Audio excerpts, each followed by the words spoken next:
Ok, y entonces ya estamos grabando la segunda sesión. Vamos a buscarlo aquí en la segunda clase. ¿Están viendo la pantalla? Sí, doctor. Excelente. Aunque Entonces, hay una figura... Ah, no, ya sé. Ok, sí. ya, entonces es la misma figura que habíamos visto hace un momento. Los cordones de patocitos que rodean los sinusoides. Dentro de los sinusoides podemos ver algunos glóbulos rojos. Vemos que estos cordones de patocitos son prácticamente de uno, ¿no? Eventualmente pueden haber en algún sitio un cordón formado por 12 patocitos, pero son así, esa es la formación. En este capítulo lo que vamos a hacer es revisar un poco de microanatomía hepática.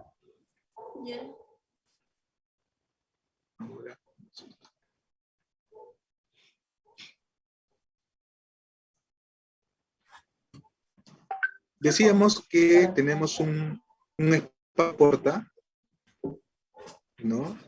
En los cuales llegan las partes terminales de lo que son la arteria y vena hepática. Entonces acá tenemos en azul, dentro del espacio porta, ¿no? Aquí en los costados, no sé si lo distinguen, tres estructuras.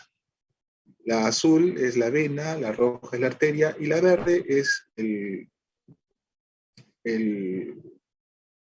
conducto biliar, ¿no? Entonces, de las venas y arterias hepáticas, de las ramas terminales, la sangre va a fluir. Acá hay un espacio de hepatocitos, ¿no? Que es atravesado por estas estructuras y van a formar los sinusoides hepáticos que van a fluir hacia la vénula central hepática. Por otro lado, como habíamos visto, los canalículos se van a ir formando entre y los canalículos biliares van a drenar hacia los conductos de Hering y finalmente hacia los conductos biliares. Estos van a terminar finalmente en los conductos hepáticos y en el colédoco. La sangre que atravesó el parénquima hepático termina en la vénula central, que va a terminar en las venas suprahepáticas y en la vena cava. Entonces, ese es un recordatorio. Para entender la anatomía hepática, hay dos conceptos que es lo que lo van a encontrar en los libros, ¿no? Uno es el lobulillo hepático y el otro es el acino hepático. Es como ver una estructura desde diferentes puntos de vista. Es la misma estructura, sino que para organizarla mentalmente le damos formas diferentes, pero estamos viendo lo mismo. Entonces, el lobulillo hepático es la estructura anatómica básica del hígado, digamos, en base a lo que ocurre en el hígado de otros animales, donde claramente están delimitados. En estos lobulillos se caracterizan por la forma como lo describimos, son polígonos en los cuales en sus extremos están los espacios porta y en el centro está la vena central del lobulillo. Esta forma de describir la estructura del hígado fue iniciada por Kirman en el año 1833. Se ve bien antiguo. Pero como habían características de patrones de lesiones hepáticas que no se correspondían con esa forma de describir el hígado, entonces surgió la necesidad de hacer una nueva forma de ver al hígado, o sea, la misma estructura, pero la vemos diferente, con otra unidad, que le llaman otro nombre, el acino hepático. El hígado en buena cuenta es una glándula, y entonces esa estructura mínima de esa glándula es el acino. Y este concepto lo introduce Rappaport, y como le digo, tiene que ver con lo que habíamos visto antes, con la distribución de las células hepáticas en base a, a la cercanía que tienen con los espacios porta y con la cantidad de oxígeno que reciben. Entonces, tenemos una zona 1 que es cercana al espacio porta, donde reciben mayor contenido de oxígeno, una zona 3, en la cual está más cerca a lo que sería la vénula terminal en el ovulillo, que tiene una mayor concentración de citocromo 450 como característica, y lo que no es ni 1, ni 2, ni 3, es la zona intermedia.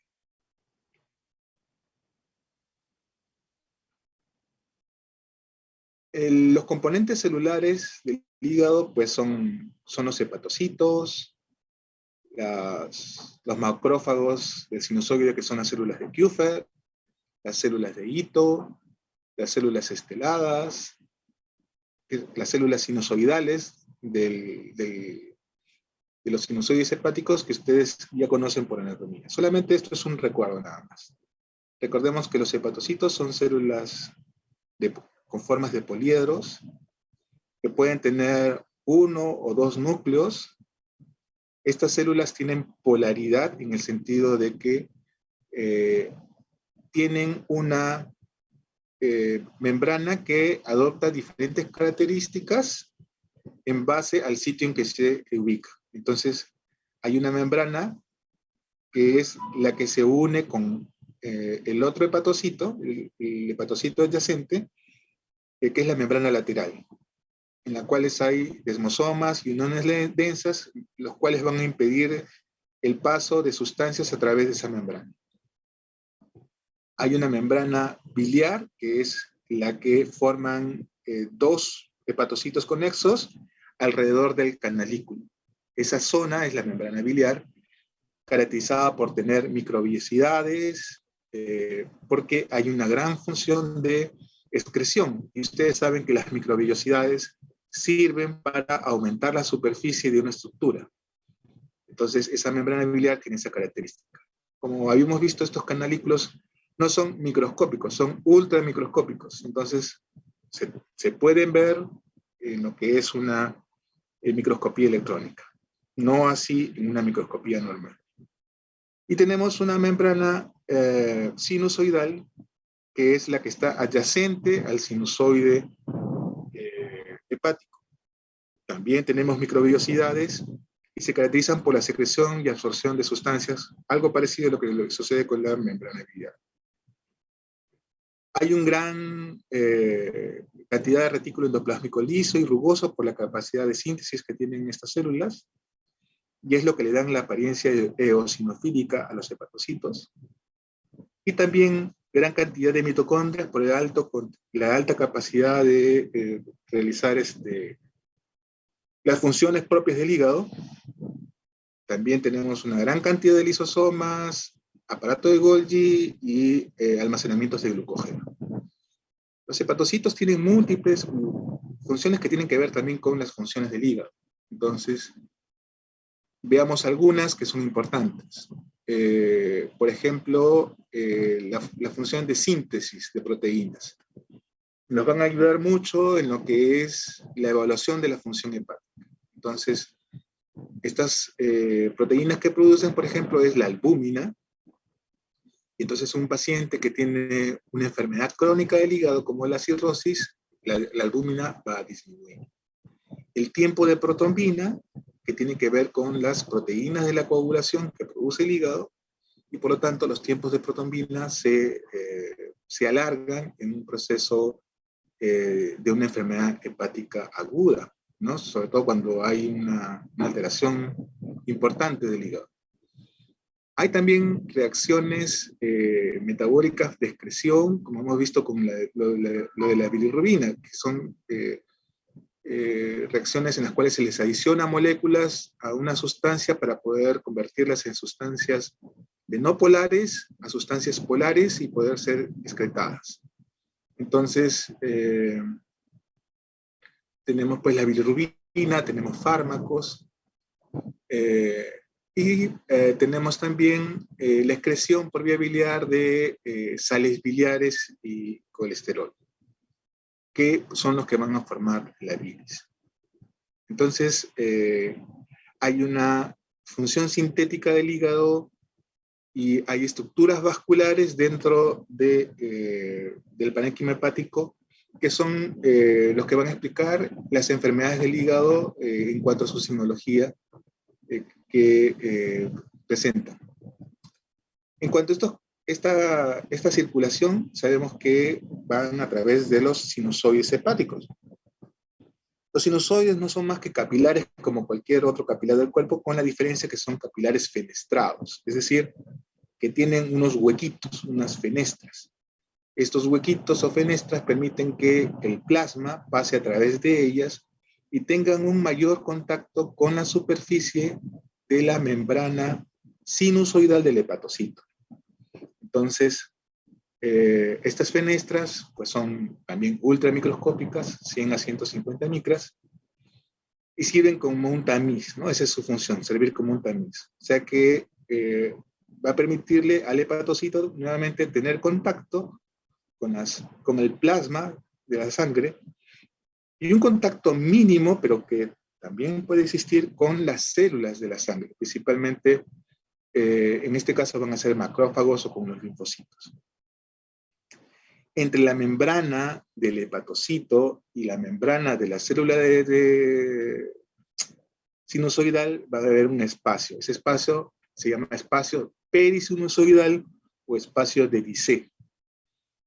En ese espacio es donde hay estructuras de fibras colágenas y también va a haber la presencia de células, como las células esteladas o estrelladas por su forma de estrella. Luego tenemos las células endoteliales, cuya función es, entre otras, pues, dar la estructura del sinusoide, tener las fenestras que permiten el contacto del plasma. También tiene funciones de barrenderos, es decir, van eliminando ciertos residuos. Hay la síntesis y secreción de sustancias como citoquinas, ayudan con lo que es el metabolismo de la matriz extracelular, es decir, del colágeno, y muestran sus receptores para el sistema, también para el sistema inmunológico.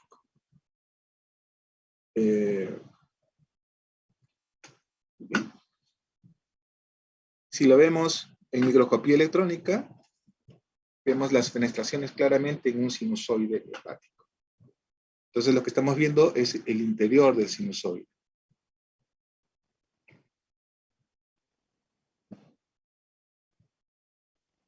A través de estas fenestraciones, prolongaciones citoplasmáticas de los linfocitos pueden tener un contacto con los hepatocitos y permitir la información de la presentación de antígenos hacia los linfocitos. Las células de Kupffer son los macrófagos residentes en el hígado. Esta población de macrófagos es el 80% del total de macrófagos residentes en un tejido en el cuerpo. Principalmente hay macrófagos en las áreas periportales de los sinusoides hepáticos. El macrófago está dentro del lumen del sinusoide. Habíamos visto que la célula de hito estaba en el espacio perisinusoidal. Las células de Kupffer están dentro del lumen. Y claro, tienen que estar dentro del lumen porque, como sabemos, los macrófagos son como unos, digámoslo así, unos soldaditos que están puestos para como una de las primeras líneas de defensa. Y al llegar la sangre al hígado, pues estos macrófagos van a tener ese primer contacto del parénquima hepática con la sangre que está llegando al hígado. Entonces, sus funciones de estos macrófagos son principalmente la fagocitosis de bacterias, también de glóbulos rojos, algo parecido a lo que sucede en el vaso, de inmunocomplejos y por ahí también de células tumorales. Luego, como sabemos, los macrófagos cumplen la función de presentar antígenos al sistema inmunológico.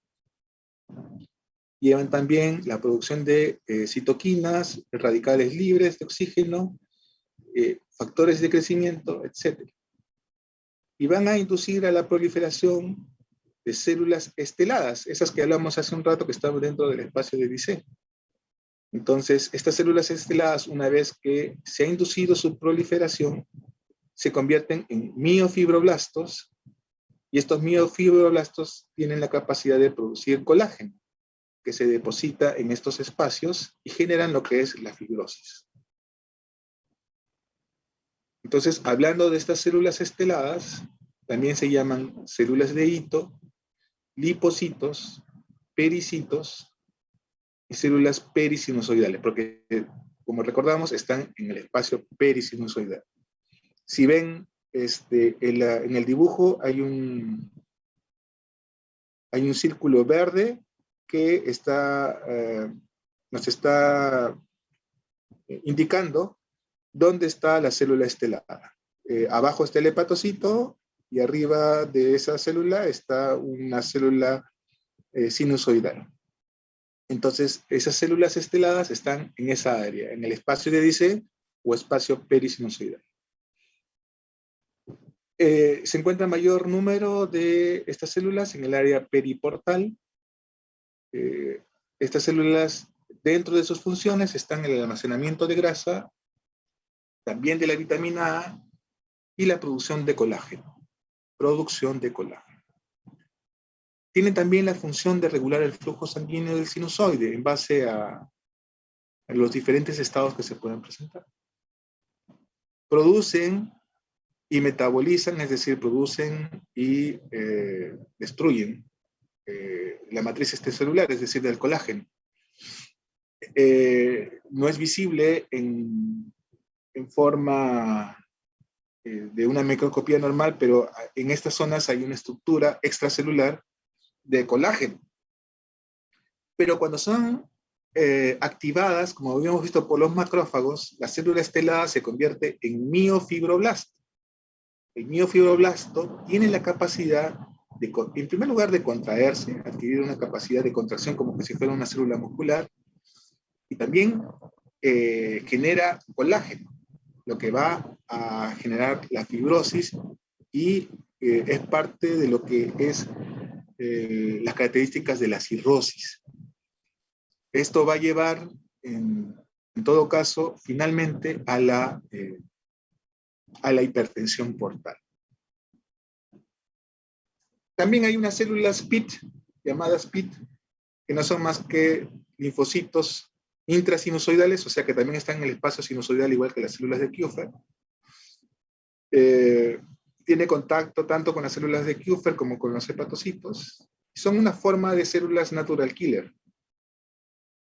Las células natural killer, recordemos, son células que pueden atacar sin mediación del complejo mayor de histocompatibilidad y cuya función principal es tener un efecto antiviral y antitumoral.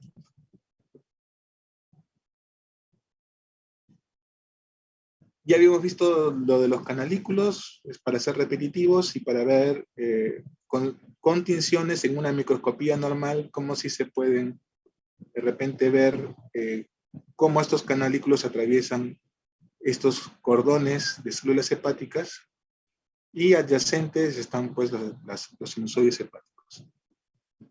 Ok, esta parte fue chiquita, acabó rápido.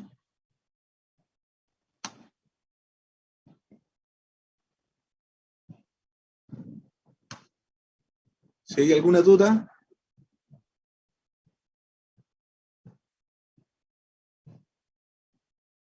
los escucho.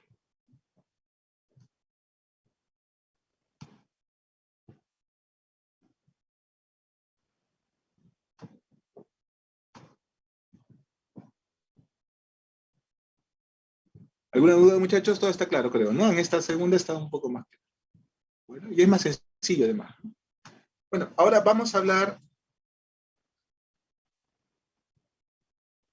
¿Ven la pantalla? No, No, doctor. doctor. Dejo de presentar. Dejé de presentar, ¿no? Sí, sí, un aviso me están dando.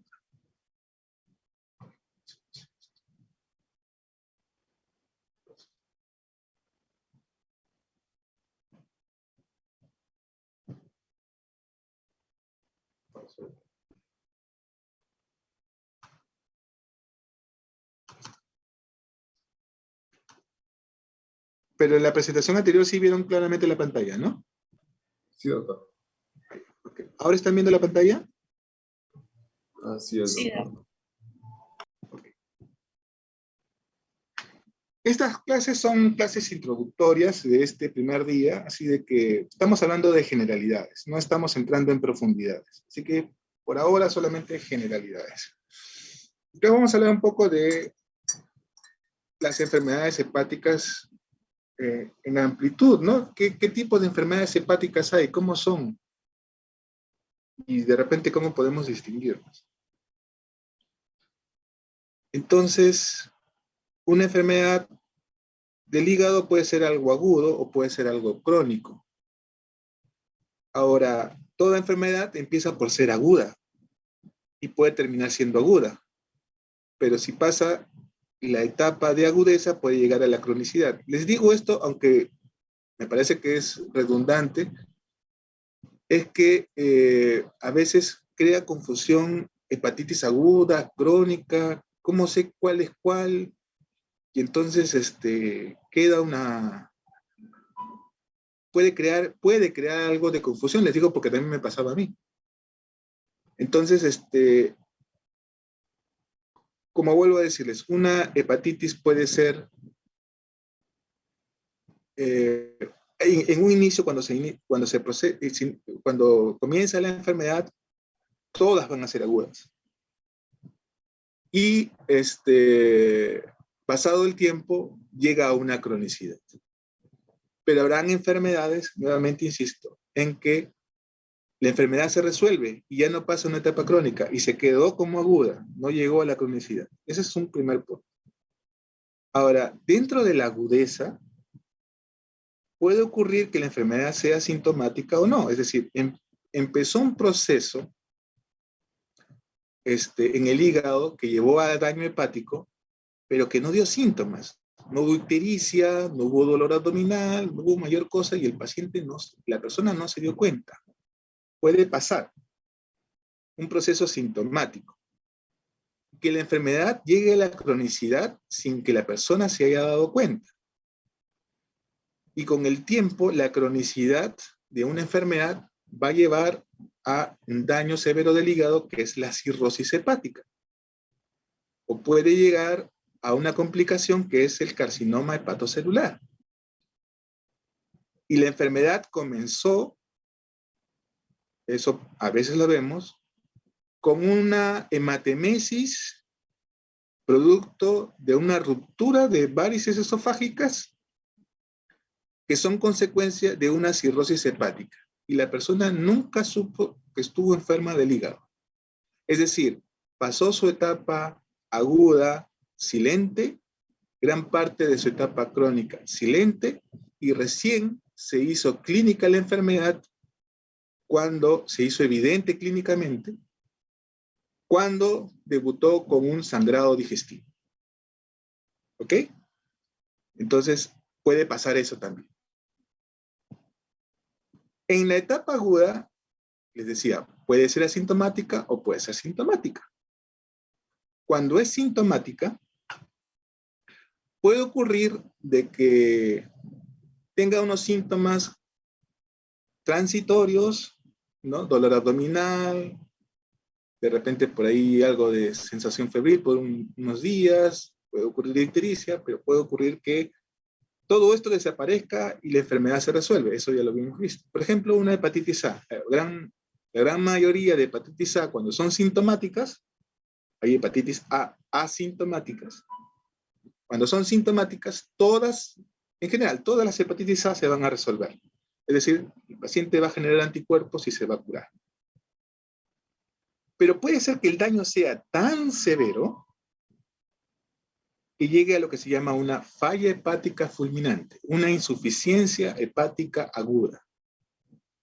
Y es tanto el daño que se produce en el hígado que ocurre una falla de las funciones hepáticas, como por ejemplo, falla en la detoxificación de ciertas sustancias, lo cual va a llevar a encefalopatía, que hablábamos hace un rato. Y también una alteración en la función de síntesis de proteínas. Entonces, se elevan los tiempos de protrombina. Entonces, esa persona está en grave riesgo de morir. Entonces, hay que distinguir dentro de las formas agudas, las formas que son, digámosle así, hiperagudas, las formas que son con gran daño, agudas por el tiempo de presentación, pero con grave daño. Estamos hablando de la severidad del cuadro. Una aguda que es muy severa. Y en las formas crónicas puede ocurrir de que den síntomas o no den síntomas, ¿no? Como les había dicho, se puede llegar a la cirrosis una persona que es asintomática, o puede que den síntomas un poco vagos, no muy específicos, por ahí que de repente hay fatiga, cansancio, por ahí que de repente aparecen telangiectasias, ginecomastia, y bueno, ya todo el cuadro florido de una cirrosis en un tiempo prolongado. Pero puede ocurrir en un crónico, como hablábamos en el caso de la hepatitis fulminante, algo parecido. En la hepatitis, perdón. En el caso de la hepatitis por alcohol, una persona que tiene una enfermedad crónica por alcohol se puede agudizar. Tomó una gran cantidad de alcohol, un paciente que ya tenía un problema crónico del hígado por alcohol y que en una gran ingesta se agudizó. Entonces puede ocurrir lo que se llama una falla aguda sobre crónica, en una persona que ya tiene un daño hepático crónico, pero que se agudiza. Y eso hace que su pronóstico también se altere gravemente por esta agudización de una enfermedad crónica. Entonces, las formas de presentación pueden ser tan variables como esas. Tomamos un ejemplo de la hepatitis tipo A. Sabemos que el 100% de los pacientes con hepatitis de tipo A, el 100% se van a resolver. O se resuelven porque el paciente se cura, o se resuelven porque el paciente se muere. Porque se pueden morir por hepatitis A. Es raro, muy raro, pero puede pasar. Si es que ocurre una insuficiencia hepática aguda o una falla hepática aguda del hígado a consecuencia de la hepatitis A. Pero de todas las hepatitis A, solamente van a dar síntomas el 10% de los casos. Si tenemos que hacemos un estudio en la población y más o menos 90% de los peruanos, ¿no? Ahorita no tengo el dato exacto, pero 90% de los peruanos tiene marcadores de haber tenido hepatitis A, significa que de ese grupo que tuvo hepatitis A con marcadores positivos, que lo vemos en la etapa adulta, en algún momento tuvieron hepatitis A sintomática, un 10% de ellos. Y 90% tuvieron hepatitis A y ni cuenta se dieron. ¿Ya? Pero pasaron su etapa aguda asintomática. Entonces, ningún caso de hepatitis A llega a la cronicidad. Ahora, cuando estamos en etapa aguda, tanto IgG como IgM están presentes. Como ven en la gráfica, tenemos en verde la IgM positivo para hepatitis A y la IgG positivo, pero en menor cantidad. Pero las dos van a ser positivas en la etapa aguda. Con el tiempo, cuando se resuelve la enfermedad, la IgM desaparece y la IgG permanece positiva. Entonces, para saber si la hepatitis es una hepatitis aguda A, tenemos que el IgM debe ser positivo. Si tuviéramos una persona en la cual sale el IgG positivo y el IgM negativo, significa que esa persona es como lo que les decía de hace un rato de ese 90% de casos que son asintomáticos. Es decir, pongamos un ejemplo de una persona que tiene signos de hepatitis que está ictérica y que estamos haciendo el estudio. El IgG es positivo y el IgM es negativo. Entonces, ¿qué significa eso? Que tuvo la hepatitis A. Y por lo tanto, el cuadro que presenta actualmente no es por esta hepatitis A. Tiene otro problema. De repente, otro virus. De repente, la hepatitis B, hepatitis C, lo que sea. Pero no es hepatitis A. ¿Ok? Pero si me aparece el IgM positivo, significa que la hepatitis que estoy viendo en este momento en esta persona es porque está en periodo agudo de la hepatitis A. Entonces, esta IgM desaparece entre 3 a 6 meses del inicio de los síntomas de la enfermedad, o el inicio de la hepatitis, mejor dicho. Menos del 1% de todos los casos de hepatitis A llegan a la falla hepática fulminante. Es muy raro que se presente eso. ¿Hasta aquí todos de acuerdo? ¿Alguno diga no? ¿No está de acuerdo? Ok. Entonces vamos a definir qué es falla hepática fulminante.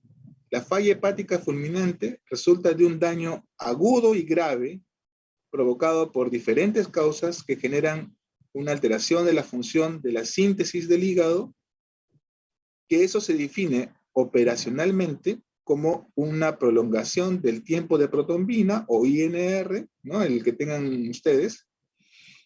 En el caso del INR, debe estar prolongado más de 1.5 veces su valor normal. Perdón. El INR debe ser más de 1.5. Estoy hablando mal. El INR debe ser mayor de 1.5.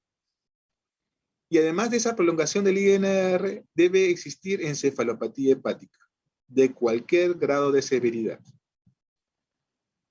Esto en un plazo menor a 26 semanas del comienzo de los síntomas en una persona que no tiene una enfermedad hepática previamente conocida. Eso es la definición de falla hepática fulminante. Y esto se los recalco porque la detección de estos pacientes de forma rápida, temprana, va a ayudar a poder tener un tratamiento oportuno, que es principalmente un tratamiento de soporte en una unidad de cuidados intensivos. ¿Ok? Entonces, una persona que está comenzando a tener síntomas de enfermedad hepática y que a las pocas semanas comienza a tener encefalopatía, le pedimos un tiempo de protombina, un INR, y el INR es mayor de 1.5, diagnóstico de falla hepática fulminante, y ya tenemos que ir viendo todas sus pruebas y ver la posibilidad de ingresarlo a una unidad de cuidados intensivos, o en todo caso, a una unidad de hígado que tenga la posibilidad de trasplante hepático. Así de grave es el asunto. Doctor. ¿Cuáles son esas causas de falla? ¿Alguien habló? Sí, doctor, yo. Dime. Sí, claro. Me gustaría saber si en este caso es donde debemos utilizar la tabla de Child-Pugh para valorar la severidad.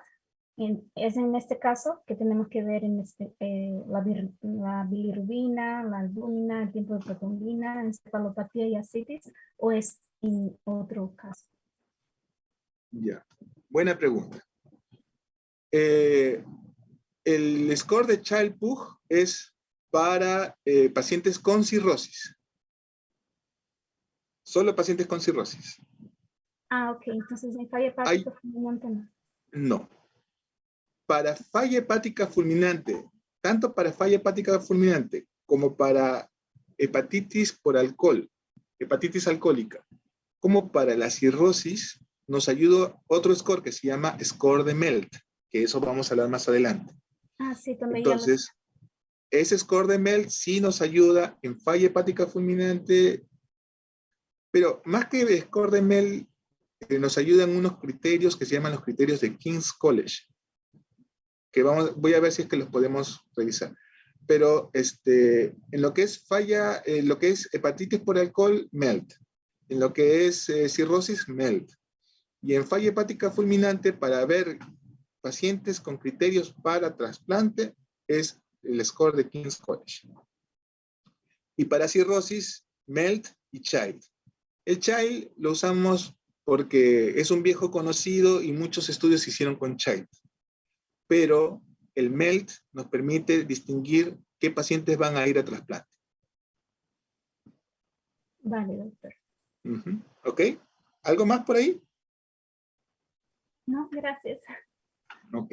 Entonces, si es el caso, por favor, me interrumpen, no hay ningún problema. Causas de falla hepática fulminante, nuevamente les pongo intoxicación por paracetamol. No es frecuente en nuestro país, pero personalmente estoy viendo ya un par de casos de intento de suicidio con paracetamol con falla hepática fulminante. Entonces Doctor, es algo, sí. ¿con qué cantidad de paracetamol llegarías hasta esa falla hepática? ¿Para qué quieres saber? Pues, para Pues, saber no, hasta... estoy bromeando, estoy bromeando. Estoy bromeando. No, mira, depende del estado previo del hígado. Y depende de ¿cómo se llama? Del peso corporal. Eso lo vamos a ver, digamos, creo que es en la siguiente clase. Pero en promedio deben ser más de, si no me equivoco, son más de 10 gramos o algo así. O sea, unas 20 tabletas, 20, 22 tabletas en una persona con peso promedio. Ok, doctor. Okay. ¿Alguien más?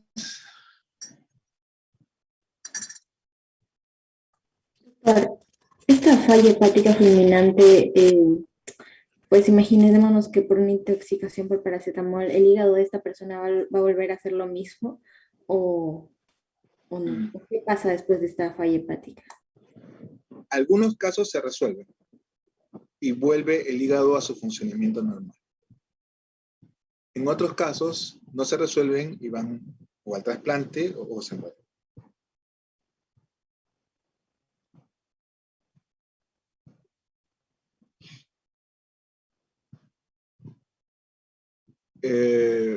Claro, lo que pasa es que si, por ejemplo, es una hepatitis, estábamos viendo las causas de esta condición.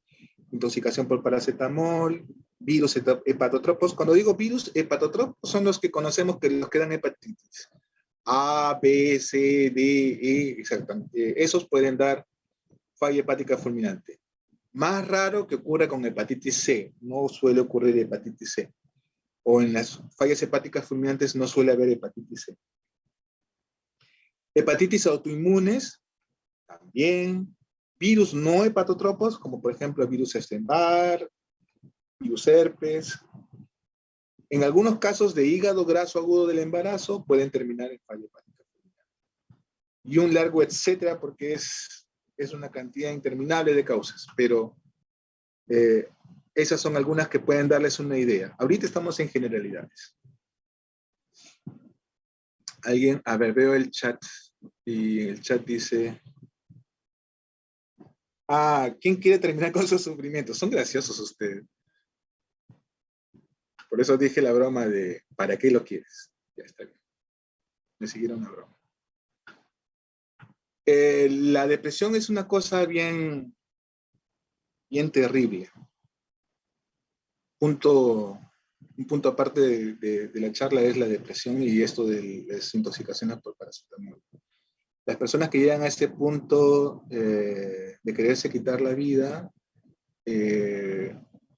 pues en algún momento lo pueden hacer y necesitan un tratamiento psiquiátrico. Entonces, al mínimo, dentro de nuestras habilidades debe estar también poder encontrar o diagnosticar problemas depresivos y poderlos tratar a tiempo, ¿no? Mandarlos al psiquiatra o al psicólogo, dependiendo de la severidad, y ver que esos problemas se resuelvan, porque finalmente muchos de esos casos van a terminar con el suicidio. Bueno, hepatitis aguda, ya estamos hablando de formas de hepatitis. Este es, perdón por agua, es un error aquí, debe ser aguda. En el caso de los adultos, el 30% de los agudos infectados van a tener síntomas de hepatitis. Bueno, en general en las hepatitis virales, los síntomas son pues que son dolor abdominal, náuseas, vómitos, dolores musculares, dolor, ya hemos dicho, abdominales, ese dolor hepático que habíamos conversado. Puede haber en el examen hepatomegalia, puede haber ictericia, ¿no? Luego la fiebre se resuelve la ictericia y bueno, pasan los síntomas. Como ven ustedes acá, el periodo de síntomas puede ser corto, de algunos días, ¿no? Ese periodo sintomático de una hepatitis aguda suele ser corto. Y parecido, los antígenos, lo que nos va a indicar la agudeza de la enfermedad es el antígeno de superficie, que es expresión del virus mismo, de que está presente el virus, y el anticuerpo core IgM. El G, igual que en el caso de la hepatitis A, va a estar también presente en la fase aguda, pero va a continuar por tiempo prolongado. Entonces, para saber si es una enfermedad por un problema agudo de hepatitis, si es por virus B, o está el antígeno de superficie, encontramos el anticuerpo core IgM. Esos dos nos van a salir positivos en el periodo agudo de la enfermedad por hepatitis B. En el caso de, perdón, y acá también me equivoqué. ¿Podemos arreglarlo? A ver. Acá estamos hablando de hepatitis crónica por virus B. Es por copiar y pegar, ¿eh? Ok. Ahora sí. Entonces, les decía que una enfermedad aguda se va a convertir en crónica. En algunos casos, ¿no?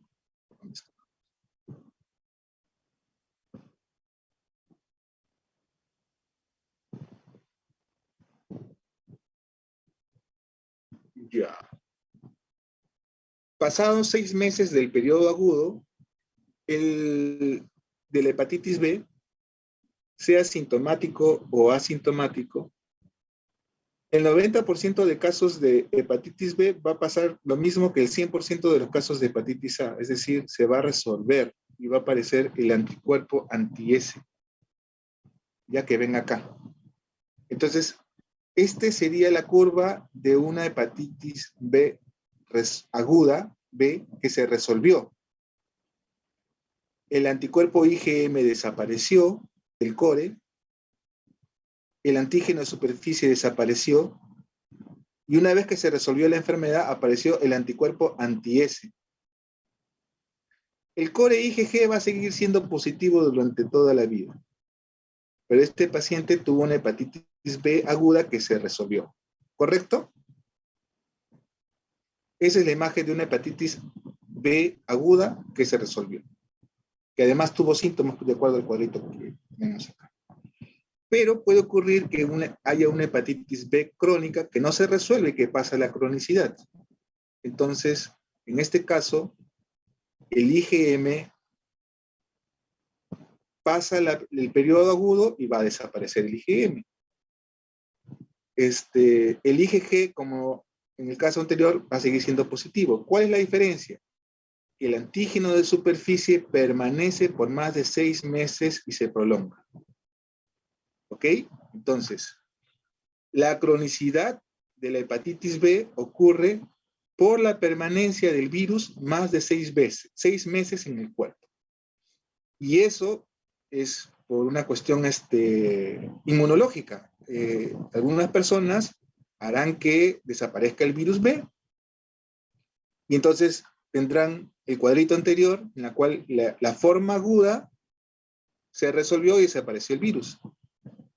Pero había otras personas que no logran eliminar el virus y la forma aguda se continúa con una forma crónica y el virus B permanece en sangre. En esas formas crónicas, el antígeno de superficie va a permanecer positivo, el IgM en la parte crónica ya se negativiza porque ya pasaron los meses en los cuales el cuerpo sintetiza IgM, y el IgG del core, estamos hablando del core, ¿no? El IgM del core y el IgG del core. El IgG del core va a seguir siendo positivo en ese momento. Entonces, 10% de los adultos infectados por el virus B van a pasar a la forma crónica. Es decir, que el virus va a permanecer en el cuerpo más de 6 meses. El anticuerpo core IgM desaparece ya en la fase crónica de la enfermedad y permanece el core IgG. Las complicaciones a largo plazo de la hepatitis crónica B son la cirrosis hepática y el carcinoma hepatocelular.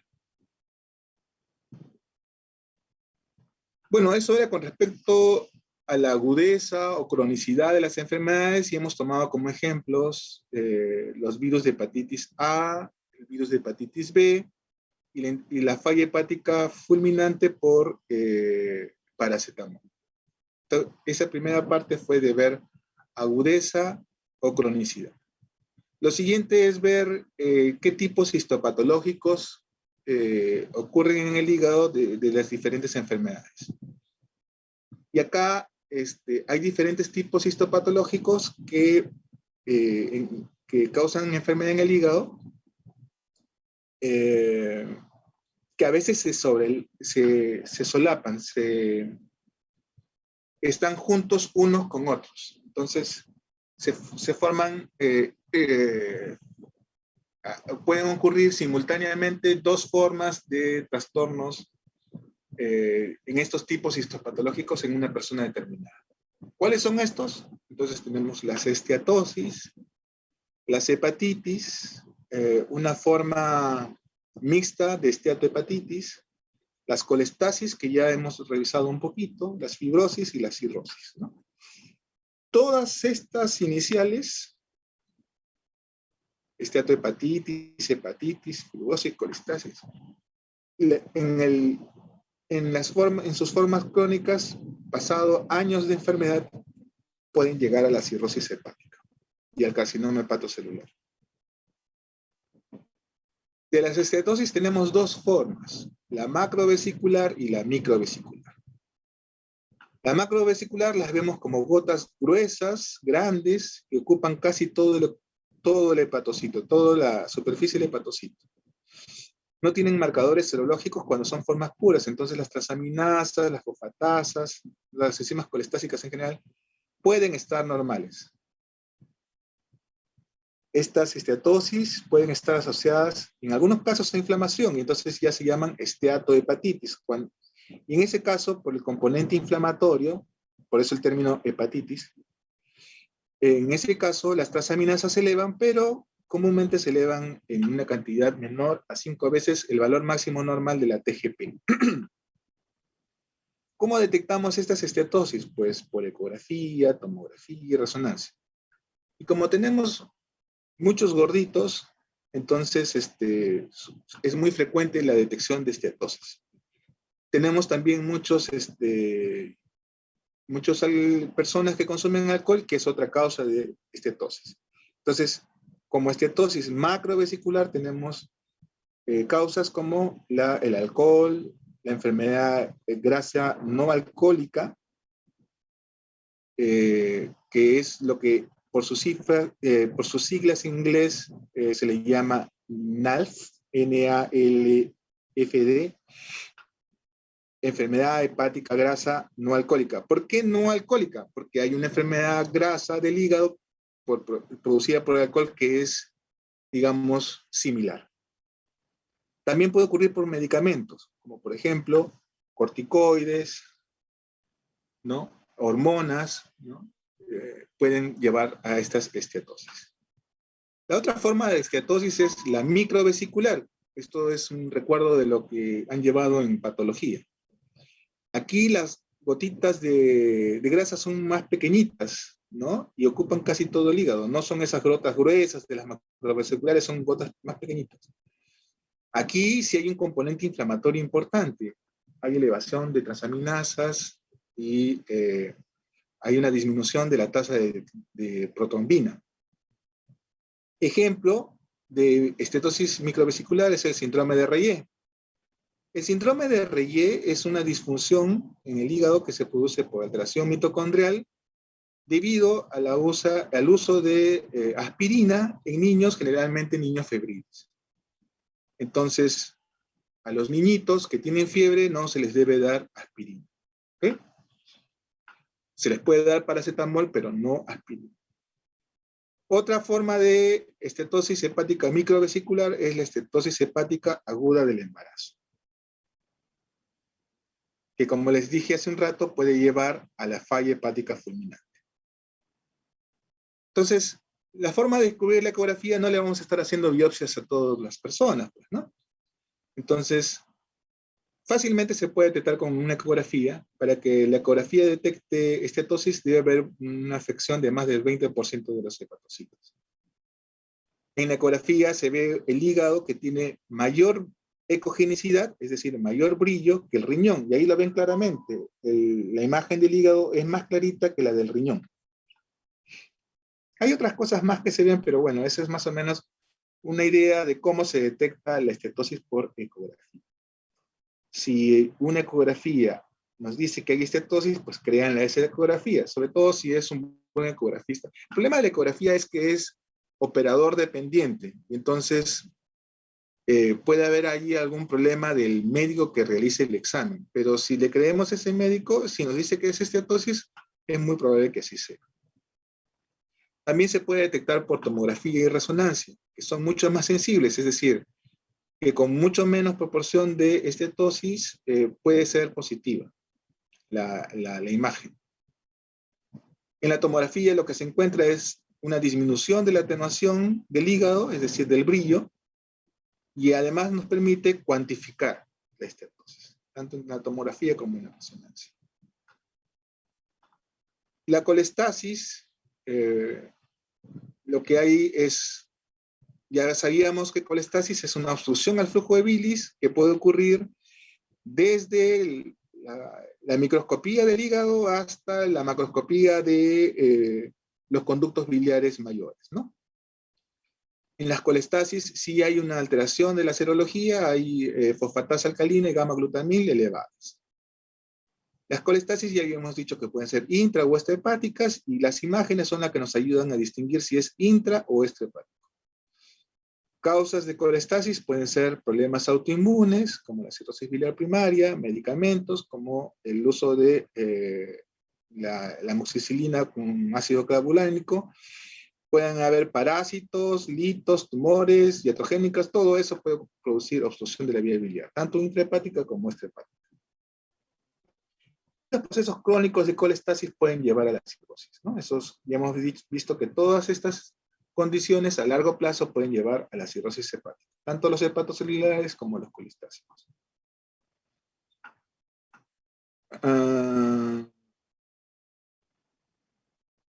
Acá era para ver un cálculo en la vía biliar. Las fibrosis resultan del depósito de colágeno. Ya habíamos visto que las células esteladas, cuando se activan, se convierten en miofibroblastos, y estos miofibroblastos comienzan a depositar fibrina, colágeno, en el parénquima hepático, lo que va a resultar en la fibrosis. Raramente las fibrosis ocurren de forma aislada, puede pasar el caso, pero generalmente las fibrosis ocurren en el contexto de un proceso inflamatorio. Una hepatitis crónica, se activan las células de Kupffer, las células de Kupffer activan los miofibroblastos, y estos generan el proceso de depósito de colágeno. Entonces, por lo general, los procesos de fibrosis ocurren en el contexto de un proceso inflamatorio o colestásico del hígado. No existe marcador de la fibrosis, es decir, no hay una prueba como una fosfatasa alcalina o una transaminasa o un tiempo de protrombina que nos diga que hay fibrosis en el hígado. Hay modelos serológicos que predicen la fibrosis, pero que no son, por ejemplo, el índice de APRI, que eso lo vamos a ver después, pero que no tienen mucha, digamos, sensibilidad, ¿ya? Especificidad sí, pero no sensibilidad. Es decir, solo en casos de fibrosis muy avanzada pueden detectarse este tipo de alteraciones serológicas en un índice. Y la otra forma que se puede medir la fibrosis, no con marcadores serológicos, sino con pruebas, digamos, tipo de prueba de imágenes o algo parecido a una prueba de imágenes, es las técnicas de FibroScan, ¿no? Que es una prueba parecida a una ecografía en la cual se mide la dureza del hígado, ¿ya? Se mide la elasticidad del hígado y de forma inversa la dureza. Eso es el FibroScan y de esa manera se puede detectar la fibrosis.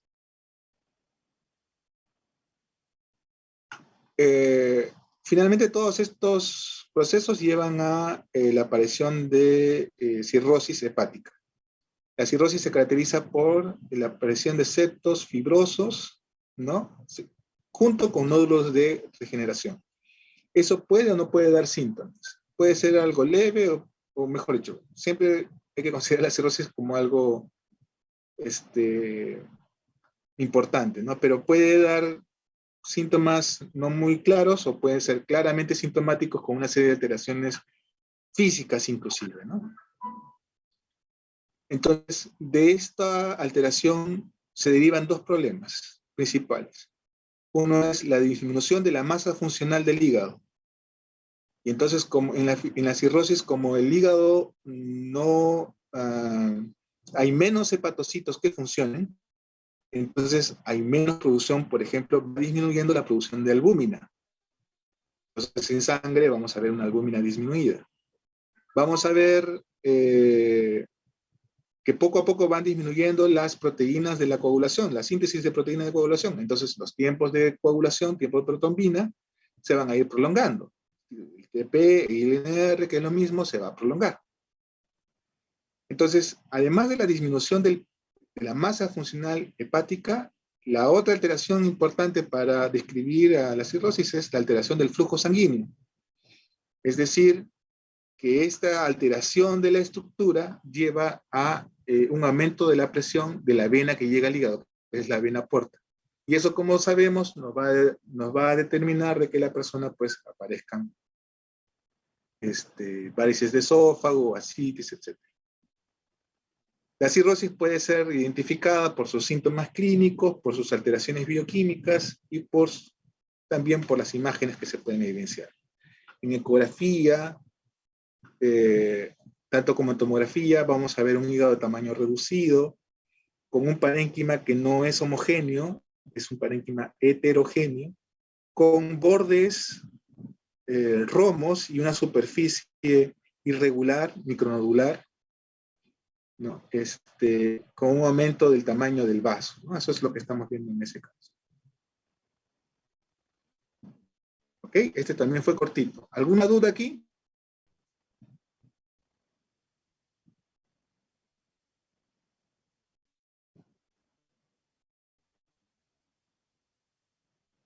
Jóvenes, ¿ya se aburrieron? ¿Se cansaron? ¿Están ahí? Aquí estamos. Sí, doctor. Ya vamos a terminar. Ok. Entonces, la última presentación de hoy día es...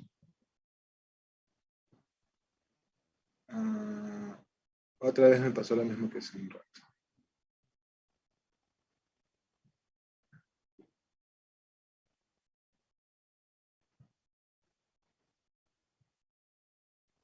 Ya, vamos a hablar de esas hiperbilirrubinemia que son ocasionadas por alteraciones de la conjugación. En primer lugar, las hiperbilirrubinemias no conjugadas de origen hepático. Entonces, aquí la alteración está en la enzima que conjuga la bilirrubina, la glucuroniltransferasas. Si lo vemos bien, esta glucuroniltransferasa es una familia de enzimas que proceden de un gen que está en el cromosoma 2. Aquí este grupo genético o este origen genético tiene la característica de que en su porción inicial, en su porción amino, tienen un primer exón múltiple. O sea que de acuerdo a cómo se codifica, el primer exón puede ser estos de acá que están a la izquierda de la gráfica de abajo, puede ser un A1, A2, etcétera, hasta la A3. Y luego el resto de exones se forman de la parte carboxi terminal que son comunes a todas las enzimas, que son el 2, el 3, el 4 y el 5. Entonces, el primer exón es el que le da la especificidad a la enzima, y cada exón además tiene lo que se llama una caja tata, ¿no? Que es un promotor. En el caso del exón A1 es una caja tata con 6 TA y un final TAA. Pero esto nos ayuda para explicar lo que pasa en estas enfermedades.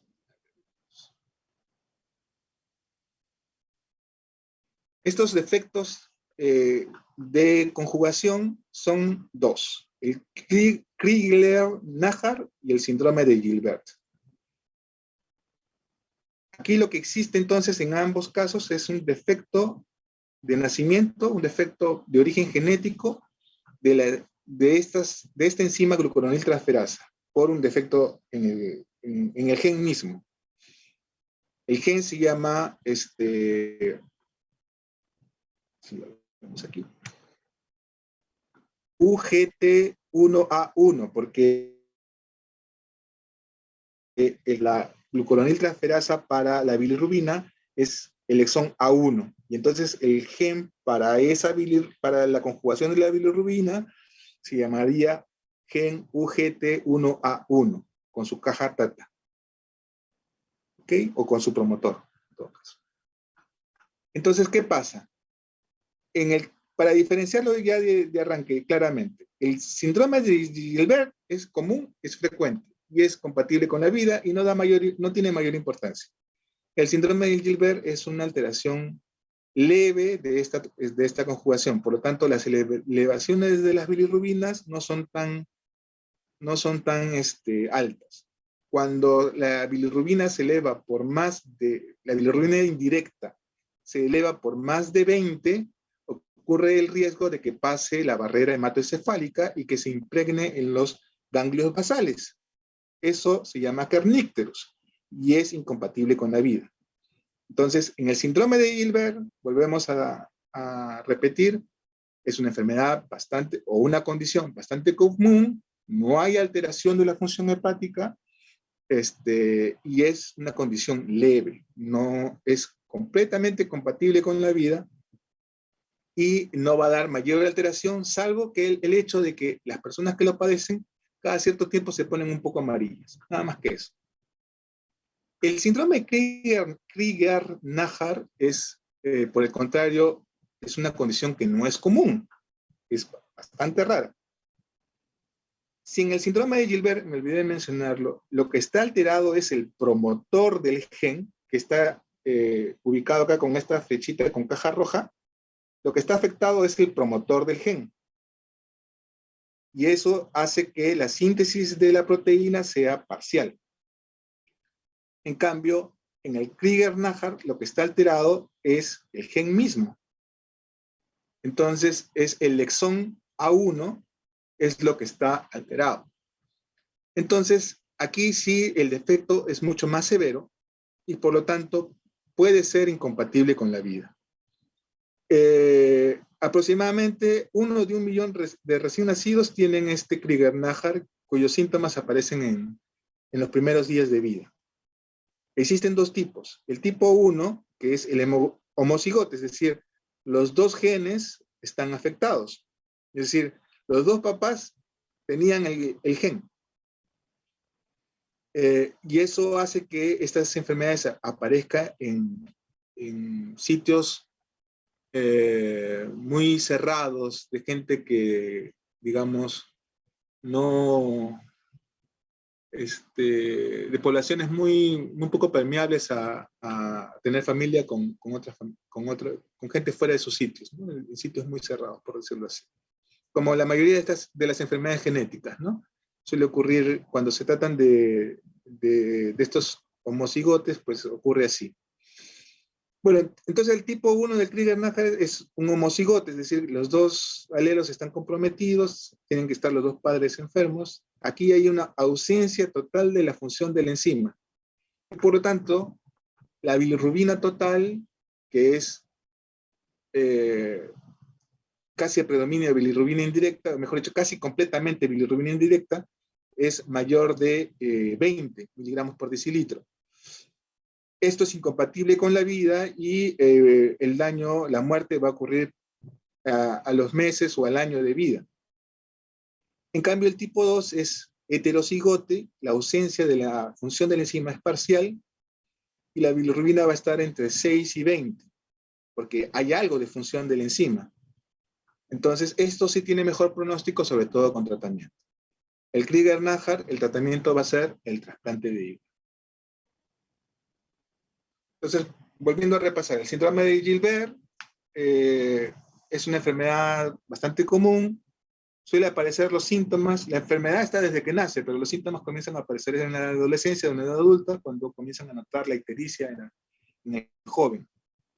Ocurre, y miren que es bastante frecuente, en aproximadamente 8% de la población. Es una condición leve que predomina en varones. Ocurren homocigotos y ocurre por la inserción de los nucleósidos TA adicionales en la región promotora del primer gen o del exón 1A1, como habíamos visto, ¿no? En la caja TATA, promotor del gen UGT 1A1. Entonces, el Gilbert es un problema del promotor, no del exón, sino del promotor. La actividad de la enzima está reducida a 10 a 35%. Puede existir un defecto de transporte también intracelular, o sea, adicional al problema del defecto enzimático, puede haber en algunas personas defectos del transporte intracelular y en algunos casos hay ciertos grados de hemólisis, es decir, hay trastornos adicionales. Quienes lo padecen metabolizan lentamente el paracetamol y es una cosa que, digamos, no es muy evidente, pero probablemente estas personas, por ejemplo, cuando estábamos hablando de la intoxicación por paracetamol, con una menor cantidad de paracetamol, pues la intoxicación se puede dar. Los niveles de bilirrubina se hallan hasta un máximo de 5 miligramos por decilitro. Van a aumentar los valores de bilirrubina, es decir, va a aparecer la ictericia cuando hay fatiga, cuando hay fiebre, cuando se consume alcohol y en los periodos de ayuno prolongado. De hecho, una forma de hacer el diagnóstico del síndrome de Gilbert es hacer la prueba del ayuno. Se le dan una dieta de 400 kilocalorías. ¿Quién viviría con 400 kilocalorías por día? ¿No? Pero se le da en un día. Eso lleva a un aumento de la bilirrubina y en la siguiente etapa se le da fenobarbital. El fenobarbital lo que va a hacer es provoca una inducción enzimática. ¿Qué quiere decir eso? El fenobarbital va a llegar hacia el hepatocito y va a hacer que se sintetice más enzima. Y al sintetizarse más enzima, las bilirrubinas se normalizan. El Krieger-Najjar fue descrito en el año 52 en 6 niños con ictericia grave que fallecieron. En los 2 primeros años de vida se sabe que es una enfermedad autosómico recesiva. Ocurre en 0.6 casos por millón de habitantes, es muy, muy, muy rara. El tipo 1, la bilirrubina, decíamos, excede los 20 miligramos por decilitro, aparece en el recién nacido. Esta persona, si se le hiciera un dosaje de bilirrubina en la bilis, no hay bilirrubina en la bilis. Eso, bueno, se hicieron estudios post-mortem en esos niños. No se detecta bilirrubina tampoco en la orina. No responde al fenobarbital, no hay enzima que inducir. De no ser tratado, la mayoría va a fallecer en los primeros meses de vida por la encefalopatía por bilirrubina indirecta, que es el carnípteros. El tratamiento definitivo es el trasplante hepático. El tipo 2 fue descrita un año después. Se detecta, puede haber algo de monoglucurónido, hay algo de actividad de conjugación y se puede detectar algo de monoglucurónido de bilirrubina en la bilis. Esta sí responde al fenobarbital porque la poca actividad genética que ocurre se puede inducir con el fenobarbital. La hiperbilirrubinemia oscila, ya es intermedio entre el tipo 1 y el Gilbert. Oscila entre 5 y 20. Y rara vez ocurre el carnípteros. Bueno, este es un cuadro que lo van a leer después, pero que es básicamente un resumen de lo anterior. El tratamiento del Krieger-Narhart, el Gilbert no requiere tratamiento. El Krieger-Narhart, el tratamiento es mantener la bilirrubina por menos de 20 y por lo tanto evitar la muerte por carnípteros. La fototerapia consiste en, a través de sesiones de luz, se expone al recién nacido a luz blanca, luz azul, y eso permite que la bilirrubina sea convertida en un isómero que puede ser excretado. En los que son pacientes Krieger-Narhart tipo 1, la poca cantidad de bilirrubina que llega al intestino puede reabsorberse. Al ser bilirrubina conjugada, en algunos casos se puede reabsorber. Y entonces, sobre todo en etapas etapas muy iniciales de la vida, esta bilirrubina se puede reabsorber. Entonces, lo que se hace es darles quelantes para retener esa bilirrubina dentro del intestino, que no se reabsorbe y por lo tanto no, a través de esta resorción no se incremente la cantidad de bilirrubina en sangre. Finalmente, eso estábamos hablando del Krieger-Narhart que es más leve, que es el tipo 2. En el tipo 1, el tratamiento definitivo ya dijimos que es el trasplante hepático. Y en el tipo 2, el tratamiento, además de la fototerapia y los quelantes, el paciente va a tener finalmente que usar fenobarbital de por vida. Ahora, hay otra forma de hiperbilirrubinemias aisladas, que es la hiperbilirrubinemia conjugada. Es cuando aumenta la bilirrubina conjugada, más de 2 miligramos por decilitro, pero sin alteración de la función hepática de las transaminasas. ¿Me apareció algo? ¿Ha habido algún problema? Todo bien, doctor. Apareció un mensaje de que no me estaban escuchando o algo así. Todo está bien, doctor. Ah, ya. Bueno, debe ser un error. El diagnóstico... Ah, ya. Bueno, entonces, en estos casos de hiperbilirrubinemias conjugadas, es decir, existe la conjugación, pero hay un defecto en la excreción sin que haya inflamación. O sea, no hay ni colestasis ni inflamación. Es solamente que la bilirrubina, exclusivamente la bilirrubina, tiene un defecto en su excreción hacia la bilis. Entonces las transaminasas son normales, la fosfatasa alcalina es normal. Ya. Dentro de este grupo existen 2 enfermedades principalmente: el Dubin-Johnson y el rotor.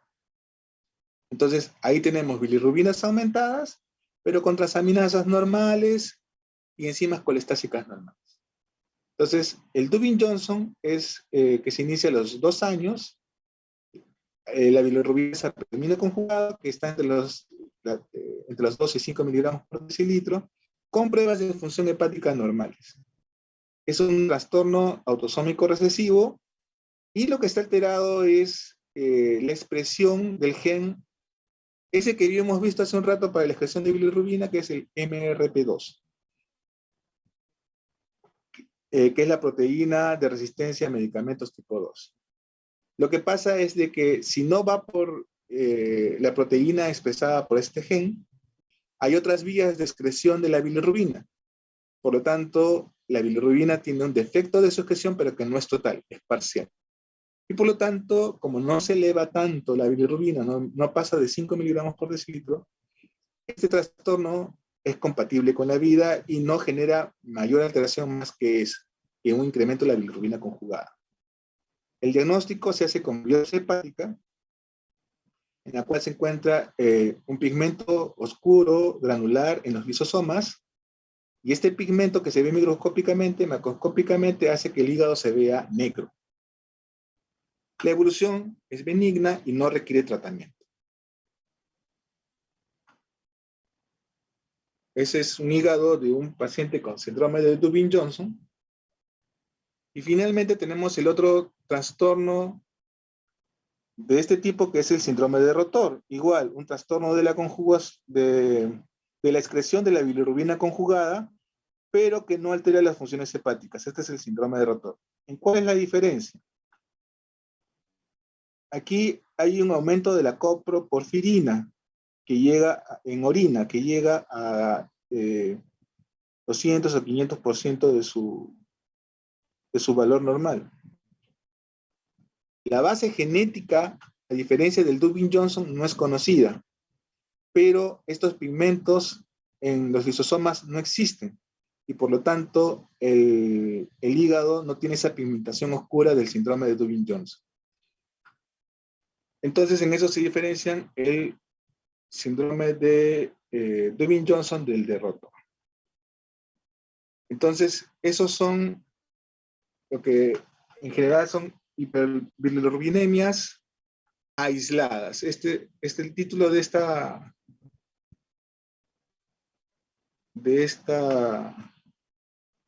sesión, de esta clase, sería hiperbilirrubinemias aisladas, es decir, que no tienen un componente inflamatorio hepático ni colestásico. En un caso se eleva la bilirrubina indirecta y en los otros casos la bilirrubina directa. En el caso de las bilirrubinas indirectas, en aumento de bilirrubinas indirectas, tenemos aumento aislado de la bilirrubina indirecta, es el síndrome de Gilbert y el Crigler-Najjar. Y en el caso de que son las bilirrubinas directas incrementadas, son el Dubin-Johnson y el Rotor. Como conclusión. ¿Alguna pregunta? Ya estarán cansados, yo también. Pero todas las preguntas que tengan, por favor, formúlenlas.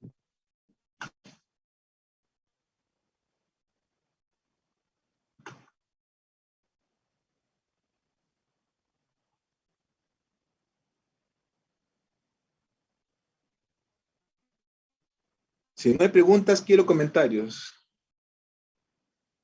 Comenten cualquier reacción que tengan. ¿Está mala el audio? ¿Tienen algún problema? ¿Están muy cansados? En Díganme verdad, todo. doctor, ha sido con el que menos hemos tenido problemas de manera virtual hasta ahora. Al menos hoy. Gracias. Gracias, muchas gracias.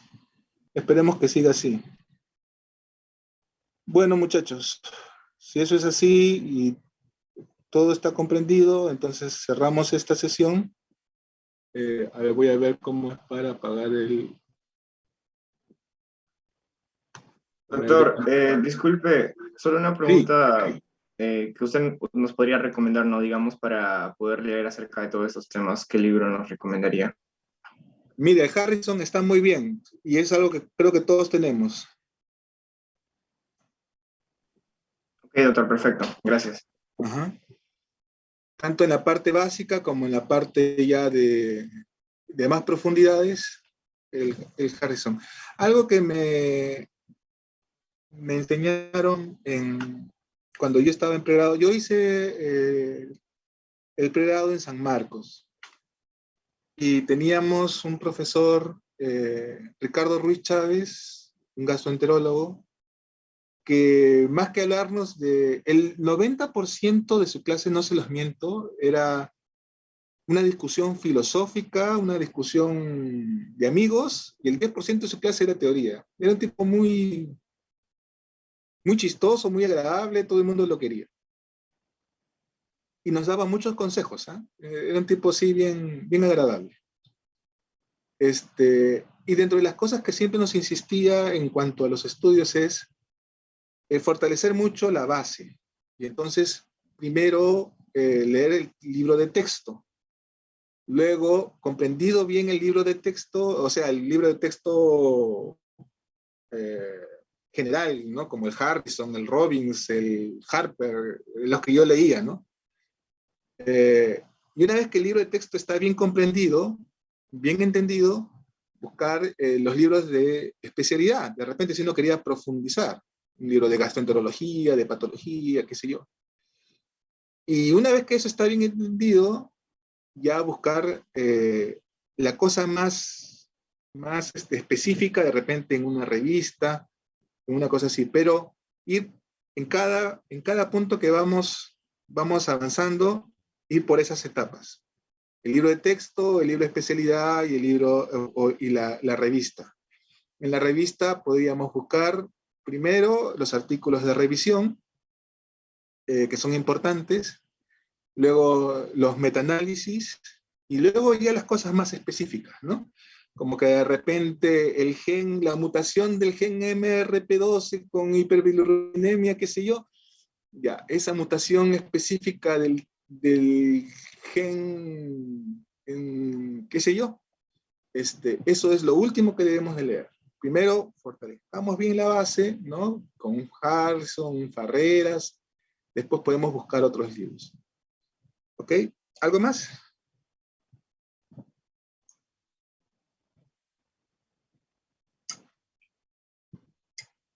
Si eso es así, entonces estaremos haciendo la revisión el día miércoles. Las diapositivas las voy a cargar al sistema, ojalá que las puedan ver. Como esto queda grabado, entonces van a poder hacer su revisión